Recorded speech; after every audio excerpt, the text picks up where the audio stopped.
में लोग बोल रहे थे तो आप गुस्सा क्यों, आप भागे क्यों? देखिए आपसे कोई क्यों नहीं भागेंगे, मतलब आपसे मारपीट कोई नहीं भगाया, आपसे कोई भगाया है? फिर आप लोग के मीडिया तो 27 नवंबर के दिन कुछ मीडिया कर्मी वहां पर उनका इंटरव्यू लेने जाते हैं, जिनमें से एक मीडिया कर्मी एक थप्पड़ भी खा जाता है और कई मीडिया कर्मियों का माइक आरती अपने हाथ से मारकर इधर उधर फेंक देती है।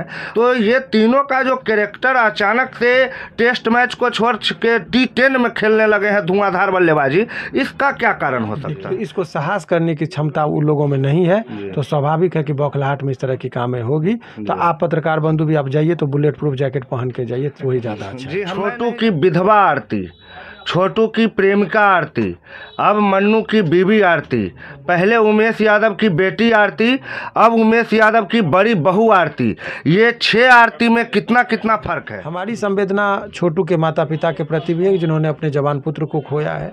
लेकिन ये शादी ब्याह यदि कर लिए तो उन लोगों को सबसे ज़्यादा सदमा लगा है जो आशिक टेंडर एज के लड़के एक मिसाल के तौर पर उनको पेश करते थे। सबसे पहले तो मैं आपको धन्यवाद इस बात को ले दे रहा हूँ कि आपने जो अभी ग्राउंड लेवल पर इस बीच में रिपोर्टिंग की है, बहुत ही जेन्युइन तरीके से किया और एक तरफा आपने नहीं दिखाया। जी भाई, आप प्यार मोहब्बत कीजिए लेकिन अनुशासित तरीके से कीजिए, वरना होगा यही कि आपकी मौत का चिता की राख ठंडी भी नहीं होगी और महबूबा दूसरी शादी रचा लेती है। आपका चैनल को मैं बड़ी बारीकी से देख रहा था, आपने दूसरे पक्ष यानी उनकी दादी का भी पक्ष को रखा। तो ये आपकी जो सूझबूझ और समझदारी है कि दोनों पक्ष का बयान को लगाना, जिससे एक आदमी को एक तरफा बात नहीं जाती है, तो ये आपने बड़ी सूझबूझ के साथ किया। दूसरा के एक कुकृत्य से ना जाने कितने होनहार लड़कियां जो घर से बाहर रखती, दिल्ली में, पटना, बड़े बड़े शहरों में माँ बाप उसको पढ़ाने के लिए भेजते, लेकिन अब अपने बच्चे को जैसे ही वो बैग लेकर बाहर निकलती है तो माता पिता को संदेह होता है और कोई टोक देता है पड़ोसी की, कहीं बेटी तुम्हारी आरती को शुभकामना है। लेकिन मैं उनको भी एक चीज़ बताना, यदि वो देख रही है तो मैं यही कहूँगा कि गलती का एहसास यदि हो जाए तो प्रायश्चित से पाप कटता है। बिल्कुल। यदि आपको लगता है कि आपने गलती किया, निर्दोष लोगों को फंसाया है, शादी तभी आप आबाद हैं, अच्छी बात है, लेकिन जो लोग निर्दोष हैं उनको भी आप उनके बारे में भी सोचना चाहिए। घर की ओर लौटिए। नमस्कार, अभी आप देख रहे हैं खबर 247 और फिलहाल मैं पटना में हूं और हमारे साथ है शिवनंदन भारती जी, जो आरती छोटू का जो मामला है वो बहुत ही करीब से देख रहे हैं और इनकी जो राय होती है वो भविष्यवाणी की तरह होती है। जो ये पहले कह जाते हैं वही सब बाद में घटित होता है। सबसे पहले स्वागत करते हैं आपका अपने चैनल पे। जी बहुत बहुत शुक्रिया आपका, बहुत बहुत धन्यवाद। जी, हमारा पहला सवाल ये है वकील साहब कि छोटू की विधवा आरती, छोटू की प्रेमिका आरती, अब मन्नू की बीबी आरती, पहले उमेश यादव की बेटी आरती, अब उमेश यादव की बड़ी बहू आरती, ये 6 आरती में कितना कितना फर्क है? देखिए, आपका सबसे पहले तो मैं आपको धन्यवाद इस बात को ले दे रहा हूँ कि आपने जो अभी ग्राउंड लेवल पर इस बीच में रिपोर्टिंग की है, बहुत ही जेन्युइन तरीके से किया और एक तरफा आपने नहीं दिखाया। धन्यवाद। और आपका चैनल को मैं बड़ी बारीकी से देख रहा था, आपने दूसरे पक्ष यानी उनकी दादी का भी पक्ष को रखा। तो ये आपकी जो सूझबूझ और समझदारी है कि दोनों पक्ष का बयान को लगाना, जिससे एक आदमी को एक तरफा बात नहीं जाती है, तो ये आपने बड़ी सूझबूझ के साथ किया। दूसरा, जो आपने विभिन्न तरीके से संबोधन किया आरती का, तो देखिए एक जिम्मेदार नागरिक, बड़ी पीड़ा होती है जब किसी भी लड़की के बारे में इतने संबोधनों से पुकारा जाता है, तो पीड़ा तो बहुत होती है, परंतु सच्चाई है और आप पत्रकार होने के नाते सच्चाई को से लोगों को अवगत कराएंगे तो आपका भी अपना ये चीज़ है, उस पर मैं भी आपको नहीं अंकुश लगा सकता। परंतु ये विभिन्न रूपों के बारे में जो आपने कहा, तो देखिए उसकी विश्वसनीयता, उसकी क्रेडिबिलिटी इत्यादि चीज़ पर तो संदेह और ग्रहण तो लग ही गया है। जिस हिसाब से उसने काम किया, मुझे शादी की है, कोई आपत्ति नहीं है। मुझे व्यक्तिगत तौर पर मुझे लग रहा है कि उनको मुबारकबाद भी मैं दे रहा हूँ, शादी उनका चले, ये शुभकामना भी है। परंतु दूसरी तरफ उस माता पिता के बारे में जब सोचता हूँ कि जो अभी झूठे मुकदमे में जेल में है, परिवार, जेल ही कोई बड़ी बात नहीं है, परिवार भी ध्वंस हो गया। उसकी माँ इतनी बुजुर्ग है, वो दादी जो कहिएगा, वो न दवा देने वाला है कोई, उसको न भोजन देने वाला है।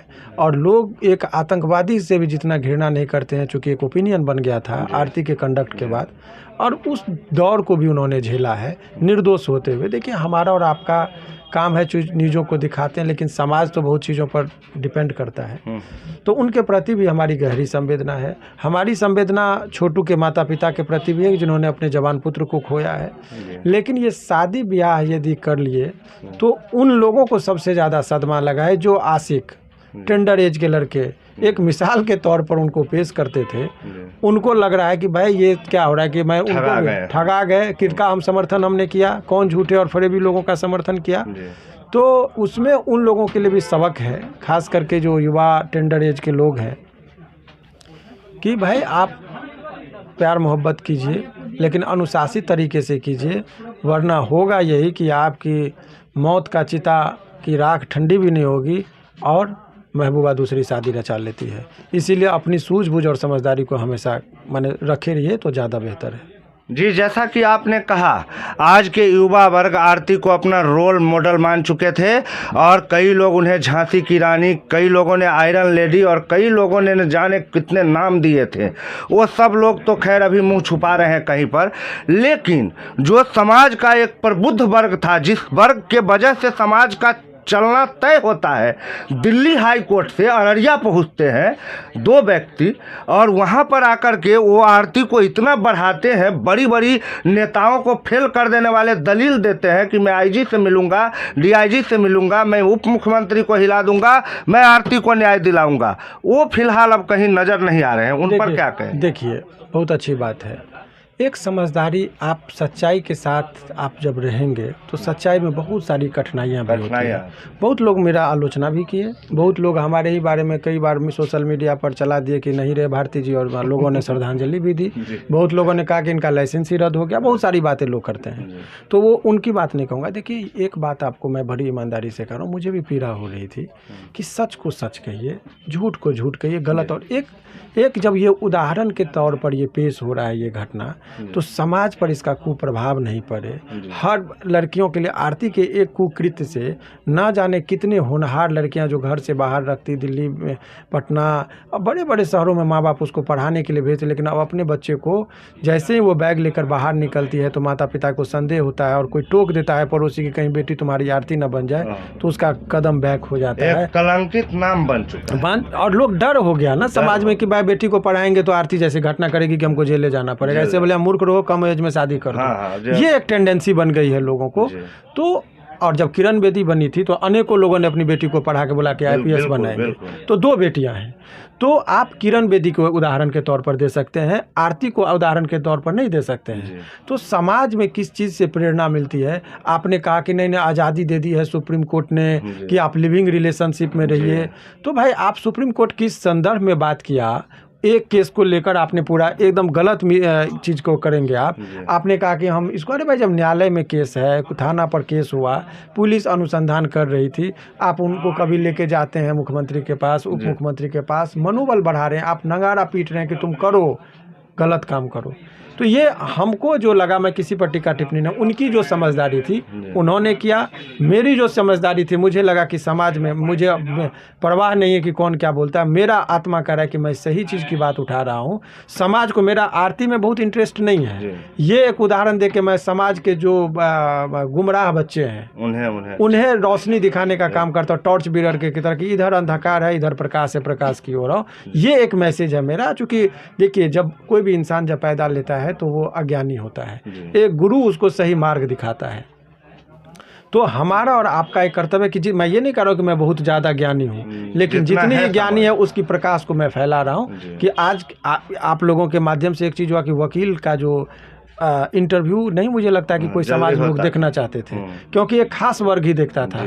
आप लोगों के माध्यम से मैंने सरलता से इस बात को गांव तक पहुंचाया, और गांव पर जो लोग, महिला खास करके जो पढ़ी लिखी नहीं है, खाना बना रही थी और कोठी पर उसको रख के मोबाइल को सुन रही थी, तो वकील की क्या अहमियत है इस समाज में। तो मैंने वकील समाज के लिए मुझे लगा कि कानून का क्या अहमियत है, पुलिस का क्या भूमिका है, तो सारे चीज़ों से लोगों को मैंने अवगत कराया। तो मुझे लगा कि, और मैं जहाँ तक बात है आरती का, तो आरती को शुभकामना है, लेकिन मैं उनको भी एक चीज़ बताना, यदि वो देख रही है तो मैं यही कहूँगा कि गलती का एहसास यदि हो जाए तो प्रायश्चित से पाप कटता है। बिल्कुल। यदि आपको लगता है कि आपने गलती किया, निर्दोष लोगों को फंसाया है, शादी तभी आप आबाद हैं, वो अच्छी बात है, लेकिन जो लोग निर्दोष हैं उनको भी आप उनके बारे में भी सोचना चाहिए, घर की ओर लौटिए, समझ गए, और घर की ओर लौटने से आपका जीवन सुखमय होगा, सभी लोगों का आशीष मिलेगा। किसी बात को समझौता करने से ही जिंदगी चलता है। समझौता करने के लिए मैं नहीं कह रहा हूँ, लेकिन मैं यही कह रहा हूँ कि आप ऐसे परिस्थिति में आप उस चीज़ को, आरती वाला जो मामला है, तो यही चीज़ है कि आरती को कंसीडर करना चाहिए, यही चीज़ हमारा ये है। अच्छा सर, जब 5 जुलाई को लगभग ये घटना घटित हुई थी, उसके बाद से आरती ने पूरी मीडिया के सामने हाथ पैर जोड़ करके रोई, गिड़गिड़ाई कि हमें इंसाफ दिलाओ, हमें इंसाफ दिलाओ। लेकिन जैसे ही 25 नवंबर को शादी हो जाती है, तो 27 नवंबर के दिन कुछ मीडिया कर्मी वहां पर उनका इंटरव्यू लेने जाते हैं, जिनमें से एक मीडिया कर्मी एक थप्पड़ भी खा जाता है और कई मीडिया कर्मियों का माइक आरती अपने हाथ से मारकर इधर उधर फेंक देती है। और एक बड़ी ही रौद्र रूप का दर्शन होता है आरती का भी, और उनके नए नए पति जो हैं मनु यादव, उनका भी वैसे बाजू बाजू समेटते हुए मीडिया वाले को गाली देते हैं, बहुत अभद्र गाली देते हैं, हम आप नहीं बोल सकते हैं, और धमकी देकर भगाते हैं। साथ में उमेश यादव का भी बड़ा एग्रेसिव लुक सामने आता है जब वो मीडिया वालों को बोलते हैं कि हम आपको शादी में नहीं बुलाए हैं, यही लेना आप लोग ना कर रहे हैं। तो ये तीनों का जो कैरेक्टर अचानक से टेस्ट मैच को छोड़ के T10 में खेलने लगे हैं धुआंधार बल्लेबाजी, इसका क्या कारण हो सकता है? मैं तो एक प्रवक्ता नहीं हूँ कि उनके तरफ से इस तरह की इतनी बातें कहूँ, लेकिन मैं 2 बातें यहाँ पर है। एक चीज़ समझिए, उसके पीछे कारण देखिए, उसकी मजबूरी है, आरती की मजबूरी है, उमेश यादव की मजबूरी है। बोलिए मजबूरी क्या है कि जब सच्चा बात आप कहेंगे तो लोग तिल मिलाएंगे, बिल्कुल तीखा बात पर तिल मिलाएंगे। हकीकत उस घर में आरती को मालूम है कि सभी लोग निर्दोष को मैं फंसा के आई हूँ। आप अब प्रश्न पूछ रहे हैं कि तुमने शादी कर ली, तुमने अपना प्रेमी बदल लिया, तो इसको साहस करने की क्षमता उन लोगों में नहीं है, तो स्वाभाविक है कि बौखलाहट में इस तरह की कामें होगी। तो आप पत्रकार बंधु भी आप जाइए तो बुलेट प्रूफ जैकेट पहन के जाइए, तो वही ज़्यादा अच्छा जी। मैं नहीं जाता हूँ क्योंकि मैं उन्हें हीरो नहीं बनाना चाहता। मैं उनके द्वारा जो कुकृत्य किया गया है, जिस तरह से साजिश रच के आरती के द्वारा स्टेप बाय स्टेप एक फिल्म का स्क्रिप्ट बना के पूरे बिहार सहित भारत के लोगों को एकदम से बेवकूफ़ बनाया गया है, अपने परिवार को साजिशन फंसाया गया है आरती के द्वारा, मैं वैसी लड़की का इंटरव्यू लेके अपने चैनल का फेस खराब नहीं करना चाहता। जैसे ही इस सिलसिले में कुछ नया बनेगा, हम फिर आपके सामने उपस्थित होंगे। तब तक के लिए इजाज़त चाहूँगा। मैं श्याम झा पटना से, साथ में है सुमन जी और राकेश। जय हिंद।